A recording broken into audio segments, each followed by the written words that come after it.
Hi, welcome back to Ham Vlog number 9 by N9YO, where I talk to you about me and this little community. All right, let's get right into it. Dayton Hamvention is, I think when I started this, it was about 100 days, and now it's 52 days.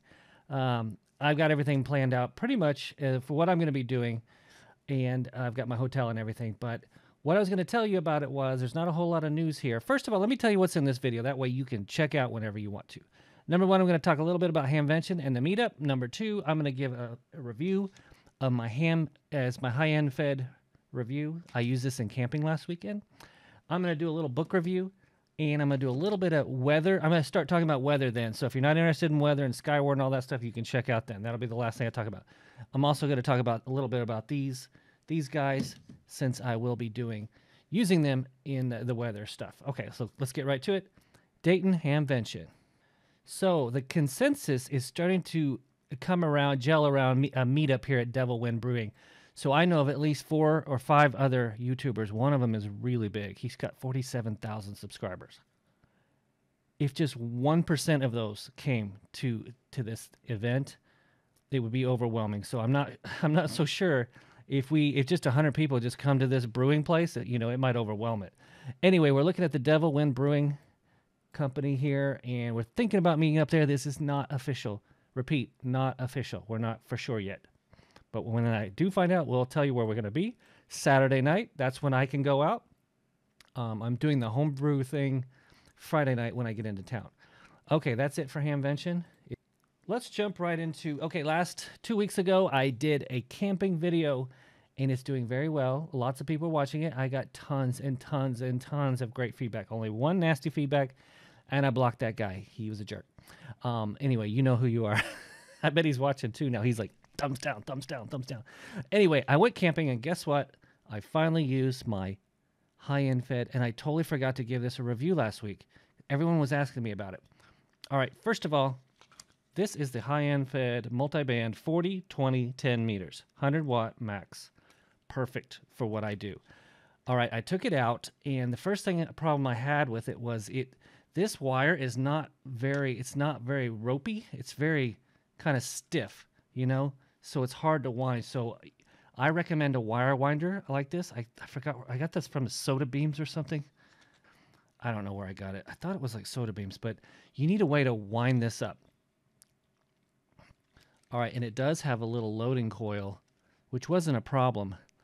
Okay, so I throw this up in the tree. I overshoot my slingshot way too far, get it caught. I pull this up. It does perfect on 20 meters. No antenna tuner, 100 watts, boom, 1-to-1, perfect. I'm like, wow, this thing's awesome. It worked great, made lots of contacts. Love it, okay? Little hard to put up, little tangly at first because it was wound up. Got it in the tree, great on 20 meters. Later in the night, went down to 40 meters, and it didn't tune that well. It was like 2-to-1, and I like it to be better than that. So I did bring my tuner. I brought my manual tuner, put it on there, and wham, just tuned up really fast, really easily. So it was very close. So it tuned up great. After that, worked great. So you're going to need a tuner on 40 meters. You don't have to have one, but if you want to do 90 watts, you probably need a tuner. I didn't do 30 meters, but it was a great antenna. Wonderful. I'd buy it again. It is a little bit harder to set up than the Pactenna because it's stiffer. It's heavier. This is heavy. If you use this out in the field, this thing is, you have to support it, right? And the other end is a little bit heavier too. So things to think about. These aren't designed, I don't think, for what I'm doing. They're not really designed for that, but I don't care. I do it anyway. All right, so my HyEndFed thumbs up. Not perfect. All right, book review. This is an unbelievably good book. If you're into ham radio one of the reasons you get into ham radio is because you're interested in electronics, electrical engineering. Before you know it, you're doing your own soldering, you're building your own radios, you're using your own printed circuit boards, you're doing soldering, right? And this is something, I just picked this up about 6 months ago. All right, this book is written in part by Stan Gibilisco. And if you don't know it, he has a YouTube channel. And you might go check him out. He's a little bit different, and so am I. We're both different. You may or may not like him, but from what I can see, this guy's a genius. I actually wrote him about this book and told him how great it was and thank you so much. So what this is the reason that a book like this is so good, in my opinion. The reason a book like this is so good is because it starts at the beginning. It literally starts at atoms. What is an atom? How do they attract? Background physics. So if you were like a physics, I recommend any physics student, electrical engineer, read this first. What is an atom? What is an electron? How do they attract? Current, amps. If you don't know what current is, you don't know what amps are. If you don't know what resistance is, it's for those kinds of people. If you already know all that stuff, you probably won't like the first part of this book at least. Magnetism, cells and batteries. So you see what I mean? It is beginning electronics. It is exactly what you need to know for the new ham. I'm talking to new hams, really. And even though I've been a ham for a long time, I would still go and read through this because I forget. You know the old iron core magnetism thing? You can make your own magnet. That thing is in here. That's the kind of book it is. If you've never made a magnet before using electricity, this book is for you. I will say it's got tons and tons of questions in it. It's kind of almost like a school book. Not sure if you're going to like that or not. Then, of course, alternating current, chapter and direct current, alternating current, sine waves. It reads a lot like that other electronic book I told you about. Inductance, capacitors, reactance, all of that basic. It's all basic electrical engineering. So that's what it is. Great book. All right, Stan Gibilisco. He has his own YouTube channel. I consider him a genius. I mean, if anyone that can write a book like that, I consider them a genius. Anyone that's an electrical engineer, I have all great respect for him. So go check him out. Now, the reason that book is good, and I recommend it, is because anyone can pick it up and just start reading. It starts from the basics, and it adds and adds and adds and adds. And I'm like, if I can pick up a book and understand it 100% and feel good about it when I put down, I love it. I can't say that about this book. So many years ago, my Elmer went out and bought this book, and he got me interested in it, and I went out and bought it, and like within the first few pages, I was like, what? Look at this. This is what I'm talking about. See those? Do you see the formulas? All right, it starts in mathematical formulas. Okay, I'm not an electrical engineer. I'm not actually electrical engineer. So the problem with this book is it's not for beginners. So you basically, if you know anything about this book, a newbie cannot read this book. Okay, I was very disappointed when I picked it up because I thought I was going to start from the beginning, but you almost need to already know electronics of radio before you pick up this book. So I do not recommend this book. It's very difficult, very, very difficult. I mean, when you start seeing formulas and graphs and things that I do not, things like that, you don't understand. So that's my point. The other book, anyone can pick up and read and learn, and you're going to feel good about yourself. This book, if you pick it up and read it, you're going to feel like an idiot, unless you already know what's in here. You know what I mean? Unless you already do it. All right, that's it for my books. Oh, by the way, this was in that second book. Remember these things?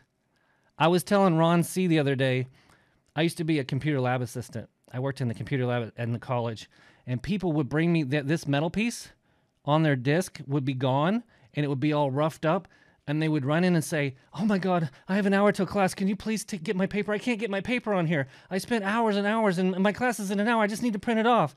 And I couldn't do it because it was damaged. They didn't have a backup. And we were talking about backups, and I said, people would bring me these things all over and over. They would bring me their paper. It was ruined, and they lost so many papers. So if I look at my local area repeater for warnings and for Skywarn, I have one here at 147.36, and I have that programmed in both my radios. Okay, so I'm going to talk about the Baofeng and the Yaesu. This is the VX7R. I bought this probably a year after it became a ham, probably 11, 12 years ago, and I just bought this recently. I know there's a lot of controversy on hating on Baofengs, but I wanted a cheap one also just so I can throw it in my car if it gets stolen or something. I don't worry about it.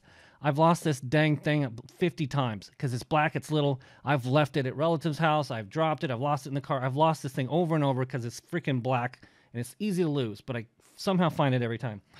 All right, so this little Baofeng, the problem with it, I'm going to do a review on this thing and compare it to the other one, but the problem is you can't just type in the frequency. So you have to use software to do it. And there's a software called Chirp, if you don't know about it. Ron C., thank you for telling me about it. But basically, here's my problem. Look, I turn it on. I want to type in a frequency. 147. 147. 3. 147. See? It's in some kind of mode or memory or something. I don't know how it works. This one, I can just turn it on and just type it in, and I'm at that frequency. I don't have no idea why you can't do it. But it still works, but I have to do it in the software. There's probably a way to do it. It's just freaking complicated. I find this way more complicated than this. But it's still good. It was like $60 and this was $300. So, by the way, if you're a brand new ham, just right out of the bat, if you're listening to me, you're a brand new ham, you don't have very much money, I would first go buy the Yaesu 891 for about $600. That will get you all the HF bands. That will get you on the air at 100 watts too. My first radio was the 897. It was a big, huge, heavy radio that did the same thing, only it's heavy as hell. And it did 2 meters also. So if you want 2 meters in the upper bands, go out and buy one of these for $60. I know people are going to hate me for saying that, because there's a lot of Chinese. These are cheap Chinese kind of knockoff kind of things. If you can afford it, go get this, because this is way better. But if you can't afford it and you want to get on 2 meters, do it. So I'm going to go do the Skywarn, and I'm going to make a video about it and put together how to do Skywarn. And that being said, while we were talking about Hamvention and Xenia, they mentioned that Xenia was home of the world with the worst recorded tornado. There was a system of more than 1,333 people killed. I thought they said this tornado went through debris flying about 300 miles an hour. It went through for a long, long time. I went and saw the tornado damage after Joplin. It went through there, and it was so weird. You drive down range line, and it's fine, and then there's a line where it crossed. Everything was horrible and torn up, and then for a long way, about a mile, and then it's fine again. So everything, but what's weird about that is, and what people don't tell you, if you go back to Joplin now, it is clean and nice and rebuilt, almost entirely rebuilt. You wouldn't even know a tornado went through there. It actually went through kind of a bad part of the town, like the old Main Street, and now it's all cleaned up. It's actually better than it was. So, all right, guys, that's it for this week. I just wanted to talk about that stuff. I hope you enjoyed it. I'm going to be doing the Skywarn on Wednesday. I'm going to be at Hamvention, and I'm going to be doing more and more radio now that it's warmed up.